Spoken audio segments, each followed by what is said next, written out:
जमीन नहीं है। 1972 में सीलिंग का कानून आता है।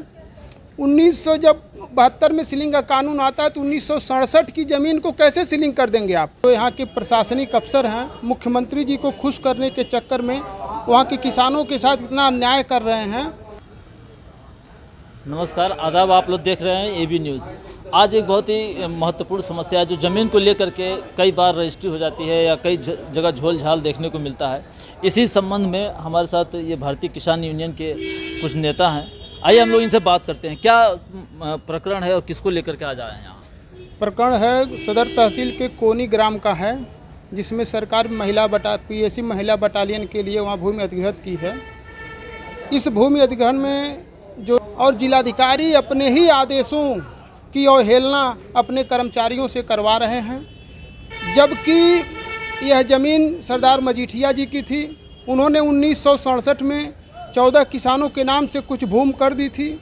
वह भूमि आज तक लोगों के द्वारा राजस्व अभिलेख में श्रेणी क के में भूमि संक्रमणीय दर्ज है। उस ज़मीन को से जो रजिस्ट्रार कार्यालय है वहाँ से उस ज़मीन का खरीद फरोख्त हो रहा है। बार बार उस ज़मीन में हमेशा लिख के आ रहा है कि ये कोई सीलिंग की ज़मीन नहीं है।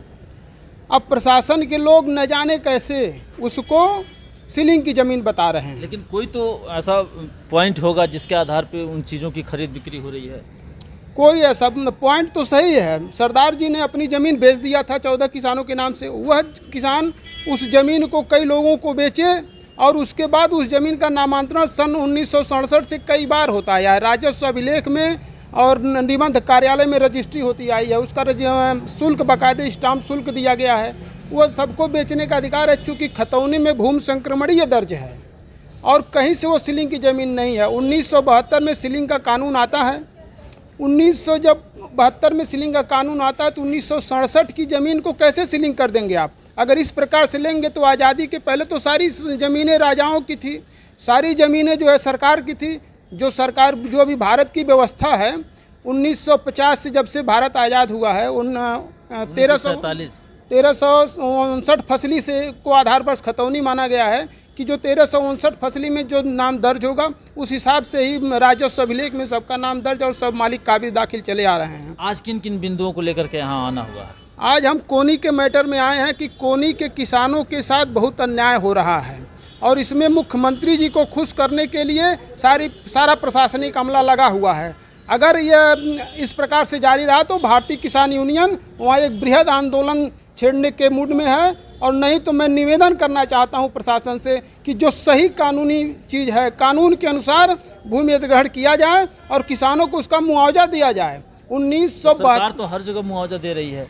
नहीं, मुआवजा नहीं दे रही है। ये ज़बरदस्ती, चूँकि मुख्यमंत्री जी और सरकार का कहना है कि हमको फ्री सरकारी ज़मीन चाहिए तो उन्होंने उसको ज़बरदस्ती सरकारी ज़मीन घोषित कर दिया है, जबकि कानून 1972 में आया है। अब 1967 की ज़मीन को आप कैसे कह सकते हैं कि जो है ये सरकारी भूमि है या खाली ज़मीन है या किसी और की ज़मीन है? क्या इसके भी पहले आपने यहाँ ज्ञापन दिया था? कोई एक बार और दिया गया था। उस पर करीब 1 महीना पहले दिया गया था। क्या प्रतिक्रिया रही? उस पर कोई प्रतिक्रिया नहीं रही। अभी हम चूँकि मौके को बहुत अच्छी तरह नहीं समझ रहे थे, जब इस बात को पूरी तरह जाने हैं तो पिछले इतवार को मैं गया था उस गांव में, वहाँ के किसानों से बात किया हूँ, वहाँ का सारा डॉक्यूमेंट्स लिया हूँ।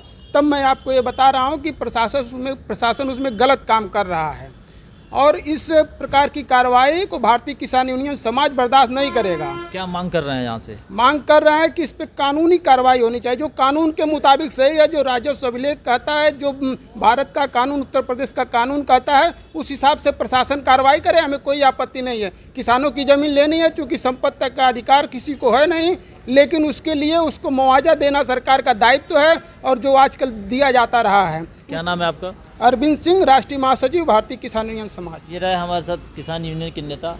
निश्चित तौर पर जिस तरीके से आज किसानों को विकास के नाम पर उनकी ज़मीनें अधिग्रहित की जा रही हैं या उनको हटाया जा रहा है, पुनर्वास की सुनिश्चित व्यवस्था नहीं की जा रही है, यह सोचनीय विषय है।